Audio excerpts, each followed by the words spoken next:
দেখি এনে বলে এই দোকানে বলে সব বানায়। এই যে মিস্ত্রি পাইছি, মিস্ত্রি তাহলে কাম করতে আছো না? ডিস্টার্ব হবো না তো আবার?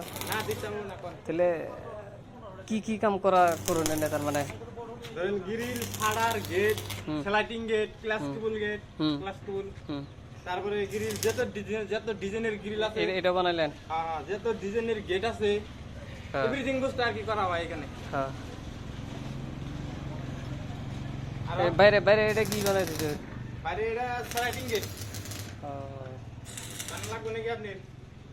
না আর কি, দর্শকে যদি বানায় আর কি। তো কয়টা থেকে কয়টা দূরি খোলা থাকে? মোটামুটি সকাল 8টার থেকে রাতের 8টা দূরি। বাহ বাহ, সেই রকম। যদি আপনি বানাইতে জানাইছেন। হ্যাঁ ঠিক আছে, ঠিক আছে, ঠিক আছে।